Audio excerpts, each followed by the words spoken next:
Senate Republicans dealing another blow to getting more aid to Ukraine, vowing yesterday to quash any bill for Ukraine aid that does not address our southern border, which is wide open. And in less than 45 minutes, members of the Senate GOP will be holding a news conference on the southern border, as this advancing aid bill will not pass, they say, without border security measures for us here at home. Let's bring in now Senator Mike Braun of Indiana. He's a member of the Budget Committee and a member of the Health, Education, Labor, and Pensions Committee. Senator Braun, welcome into Newsline. Good to see you, sir. You bet.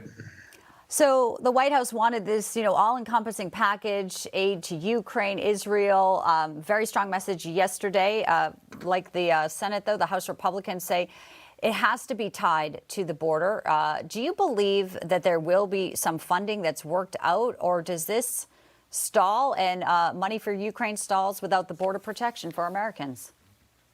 So I think finally, in the 5 years I've been here, this is the first time one of the most serious issues that was a big issue, even back in 2018 when I ran for Senate, through the Trump administration, it got down to where there was very few illegal crossings, and then open borders policy as soon as Biden got elected.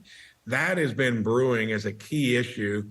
And I believe, along with the weak economy, November 24, that will be what litigates the election. So this is the first time in my time here where there were 41 Republicans that said, until we secure the southern border, we can't attend to any of this other stuff. And it's not to mention that all this aid will be 100% borrowed money to boot. That's a whole nother discussion. But here, it looks like finally the House has said one thing, and the Schumer Senate, though, he is the one that will have full authority, along with his communications with the White House, in terms of what happens. He'll try to spin it in a way that says, we can't do all of that. But I hope Republicans hold strong. It's the first time we've had us all together on this key issue.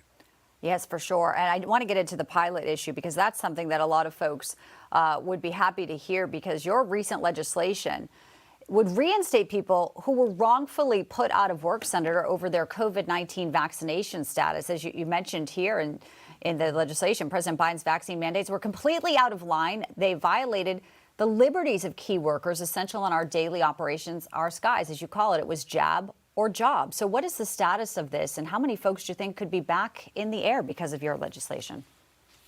Well, there were quite a few, and let's go back to what we did lead on that even had larger consequences.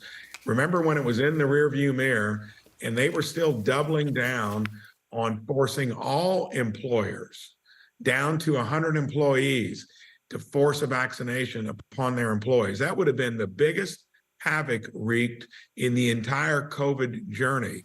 We did a Congressional Review Act that took notice, got 2 Democrats on it, and thank goodness 2 weeks later, the Supreme Court said that is nonsense. There are still vestiges, though, of bad results. And as far as hard as it is to get pilots currently, we're understaffed there chronically across the country. This bylaw says reinstate the pilots that were fired by the federal government because they refused to get a vaccine. Well, we'll be watching it closely, obviously, fighting for the American worker there. It's important that people are able to do what they are trained to do, especially when they are, like you said, in high demand right now. Senator Mike Braun, good to see you, sir. You're welcome. Good to be on. Thank you.